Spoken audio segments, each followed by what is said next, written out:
America के राष्ट्रपति ने अब भारत पर 500% टैरिफ लगाने की धमकी दे दी है और वहां इस बिल को पास भी कर लिया गया है और शायद आने वाले दिनों में ये टैरिफ लग भी जाएगा। ये भारत के लिए बहुत बड़ा अन्याय होने वाला है और इससे भारत की पूरी डिप्लोमेसी एक तरीके से ध्वस्त हो गई है। भारत सरकार इस पे चुप क्यों है? क्योंकि अमेरिका मात्र ये कह रहा है कि भारत रूस से खरीदना बंद नहीं कर रहा है। क्या भारत रूस से खरीद रहा है या नहीं खरीद रहा है? भारत की 2 कंपनियां रूस से लगातार खरीद रही हैं और उसमें एक कंपनी तो भारत की है भी नहीं, वो विदेशी कंपनी है। नमस्कार, मैं डॉक्टर पीएस सोरा और आप सबका स्वागत है टीसीएच पर और टीसीएल पर।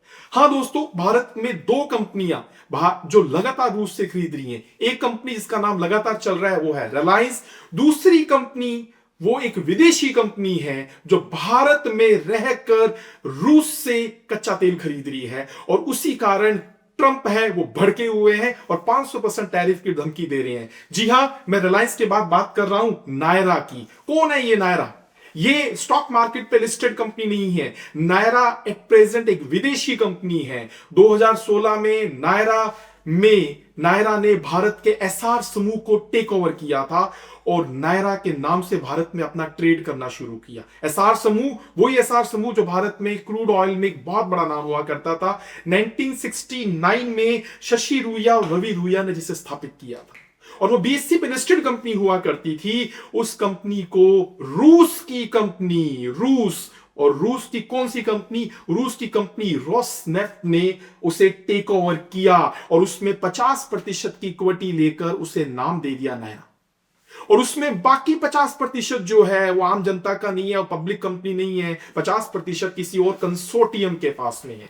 ये स्टॉक मार्केट पे लिस्टेड कंपनी नहीं है। रोसनेफ्ट जो है वो रूस की कंपनी है और रूस की कंपनी के माध्यम से नायरा रूस से कच्चा तेल खरीदकर भारत में जामनगर में स्थित अपनी एक रिफाइनरी से उस कच्चे तेल को संशोधन कर रही है, उसे कन्वर्ट कर रही है और उसका एक्सपोर्ट भी कर रही है। और भारत पे आक्षेप लग रहा है कि भारत लगातार रूस से खरीद रहा है। ओएनजीसी नहीं खरीद रहा है, बीपीसीएल नहीं खरीद रहा है, आईओसी नहीं खरीद रहा है। कौन खरीद रहा है? रिलायंस और नायरा।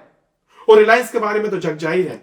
रिलायंस ने तो 2024 दिसंबर में इसी रोसनेफ्ट के साथ एक डील की थी और यह कहा था कि हम daily 5 lakh barrel crude oil खरीदेंगे। हां दोस्तों, इसी रोसनेफ्ट के साथ, यानी मिली भगत है। रिलायंस कच्चा तेल रूस की कंपनी रोसनेफ्ट से खरीद रही है और उसी रोसनेफ्ट ने भारत के एसआर समूह में 49% की अपनी इक्विटी ले रखी है और उसी नायरा को रोसनेफ्ट अलग से भारत में कच्चा तेल भेज रही है। यानी रूस के तो भारत में 2 कंपनियों के माध्यम से उसको तो लाभ ही लाभ हो रहा है। और यही कारण है कि पिछले 10 सालों से भारत का कच्चा तेल खरीदने का ग्लोबल पैटर्न बदल गया है। याद होगा पहले भारत कच्चा तेल कहां से खरीदा करता था? मिडिल ईस्ट कंट्रियों से खरीदता था, जिनमें सबसे बड़ा नाम आता था सऊदी अरब का, फिर आता था दुबई का, फिर नाम आया करता था इराक का, ईरान का और वेनेजुएला का। हां जी, उसी वेनेजुएला की बात कर रहा हूं जिसपे पिछले हफ्ते अमेरिका ने कब्जा कर लिया है। भारत उससे 10% के आसपास कच्चा तेल खरीदता था अपनी कुल रिक्वायरमेंट का। वो धीरे धीरे धीरे वो जो इन 4 कंट्रियों से जिनसे आपकी 60% की रिक्वायरमेंट पूरी होती थी, वो पैटर्न बदल गया। वेनेजुएला तो 10% से आज घटकर करीब 0.28% पर आ गया है 2026 में। और ये रूस जो 2015 में करीब 30.30% हुआ करता था, मात्र 0.30%, वो आज 30% पर पहुंच गया है। यानी भारत ने इन 4 कंट्रियों से अपना पैटर्न हटा के रूस से बाइंग शुरू कर दी और रूस का हिस्सा भारत के क्रूड ऑयल में जो कभी 10 साल पहले 1% से कम हुआ करता था, वो आज 30% पहुंच गया है। तो डेफिनेटली ये किस कारण हुआ है? ये इन 2 कंपनियों के कारण हुआ है। और नायरा की स्थापना भी 2016 में होती है। एसआर समूह को यही रोसनेफ्ट रशिया की कंपनी 2016 में टेक ओवर करती है। और ये बात क्यों चर्चा में नहीं आ रही है कि नायरा के पीछे कौन है? नायरा के पीछे रोसनेफ्ट है। और रिलायंस खुद किससे डील कर रही है? रिलायंस भी कच्चा तेल रूस की रोसनेफ्ट से ही खरीद रही है और तो और उसे रुपए में पेमेंट नहीं कर रही है, उसे रूबल में पेमेंट कर रही है। शायद इसी कारण ट्रंप भड़का हुआ है। और भारत सरकार इस पक्ष पर अपनी बात क्यों नहीं रखती है? भारत सरकार इन दोनों कंपनियों को क्यों अपने कंट्रोल में नहीं लेती है? और तो और चलिए, रिलायंस तो इंडियन कंपनी है, रोसनेफ्ट के एक्विजिशन से चल रही नायरा को इतनी बड़ी होल्डिंग भारत के घरेलू बाजार में क्यों दी गई है? और इस बात पर सरकार की चुप्पी समझ से बाहर है। और तो और एक रिपोर्ट यह भी है कि इन दोनों कंपनियों के, रिलायंस और नायरा की, भारत के घरेलू बाजार में विक्रय में, कच्चे तेल के विक्रय में होल्डिंग बढ़ गई है। दोनों के पास तकरीबन 10% से ऊपर का मार्केट शेयर आ गया है, जो एक थ्रेट है ओएनजीसी के लिए, बीपीसीएल जैसी कंपनियों के लिए, जो भारत के पीएसयूज हैं। दूसरी बात, और रिलायंस यही नहीं रुक रही है। वेनेजुएला के लिए जब अमेरिका ने जब कब्जा किया तो इस बात की बड़ा विरोध हुआ कि भारत सरकार ने कोई बहुत मुखर होकर अपने स्टेटमेंट्स नहीं दिए, अमेरिका की कार्रवाई का विरोध नहीं किया। लेकिन उसके साथ साथ इमीडिएटली रिलायंस के स्टेटमेंट्स आने शुरू हो गए कि हम वेनेजुएला से अब कच्चा तेल खरीदने की और कोशिश करेंगे, हम अमेरिका सरकार से बात करेंगे, अगर वो प्रतिबंध हटाएगी तो हम उससे कच्चा तेल खरीदेंगे। यानी अब रिलायंस की नजर रूस के साथ साथ वेनेजुएला पे भी चली गई है। और आपको बता दूं कि वेनेजुएला में 2012 में रिलायंस ने एक डील भी की थी वहां की एक बड़ी सरकारी कंपनी के साथ, लेकिन वो डील पूरी नहीं हो पाई क्योंकि अमेरिका ने प्रतिबंध लगा दिए थे। लेकिन अब चूंकि अमेरिका का कब्जा हो गया है तो रिलायंस कोशिश कर रही है डायरेक्ट अमेरिका से बात करके वेनेजुएला से माल खरीदने के लिए।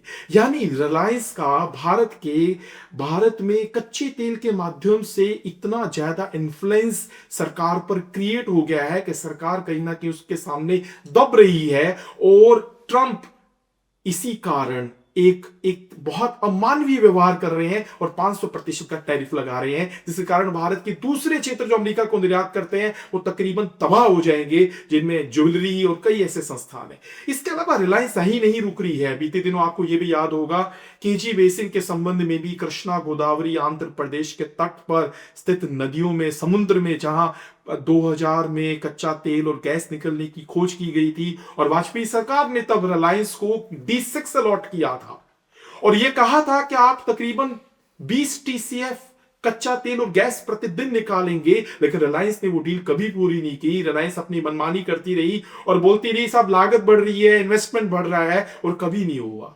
और बाद में जाके सरकार को रिलायंस पे केस करना पड़ा। और बीते हफ्ते दिसंबर के आखिरी सप्ताह में जब ये न्यूज सामने आई कि रिलायंस की केजी बेसिन पे दादागिरी के संबंध में आर्बिट्रल ट्रिब्यूनल में, मध्यस्थता प्राधिकरण में भारत सरकार ने तकरीबन $30 बिलियन 2.70 लाख करोड़ का हर्जाना मांगा है, उसे भी रिलायंस ने इमीडिएटली खारिज कर दिया। रिलायंस ने कहा कि नहीं मांगा ऐसा कोई हर्जाना सरकार ने मात्र 247 मिलियन के आसपास ही मांगा है। उस पर भी सरकार की चुप्पी है, उस पर भी सरकार कुछ नहीं बोल रही है। क्यों नहीं बोल रही है? ये सरकार को आगे अपना पक्ष रखना चाहिए कि रिलायंस के सामने सरकार इतना दबती क्यों है। और इस केजी बेसिन के संबंध में, D6 के संबंध में एक बात शायद आपको और भी पता हो, ये D6 वाजपेयी सरकार ने 2000 में अलॉट किया था, लेकिन रिलायंस ने 2011 में 30% की इक्विटी यूके की बीपी कंपनी को बेच दी थी, करीब 7 बिलियन थे। और अब जब अमेरिका ये बार बार कहता है कि भारत रूस से खरीद रहा है और भारत कहता है मैं नहीं खरीद रहा, लेकिन इन्हीं दिनों एक इंटरनेशनल रिपोर्टिंग हुई है ब्लूमबर्ग के थ्रू, जिसमें एक आर्टिकल आया है, जनवरी 2 का एक आर्टिकल है, उसमें कहा गया है कि 3 शिप ट्रैक किए गए हैं, इसमें करीब 22 लाख बैरल के बराबर कच्चा तेल भरा हुआ है, जिनकी लोकेशन जामनगर के आसपास बताई जा रही है कि वो वही जा रहे हैं जो रूस से आ रहे हैं। यानी जामनगर वो जाएंगे तो रिलायंस की रिफाइनरी में जाएंगे। यानी ये करीब ये चीजें बहुत क्लियर हो रही है कि रिलायंस का ही ट्रेड है जो रूस से बढ़ रहा है। और दिसंबर 2024 में रिलायंस की रूस के साथ और इसी रोसनेफ्ट के साथ डील भी हुई है। तब ट्रंप सत्ता में नहीं आए थे, सत्ता में ट्रंप आए हैं 2025 में। तो रिलायंस का रूस के प्रति नजदीकी 2024 से चल रही है और रोसनेफ्ट के साथ चल रही है। और ये रोसनेफ्ट भारत में 2015 में ऑलरेडी एंट्री मार चुकी है, एसआर ग्रुप को टेक ओवर करके नायरा बना के बैठी है।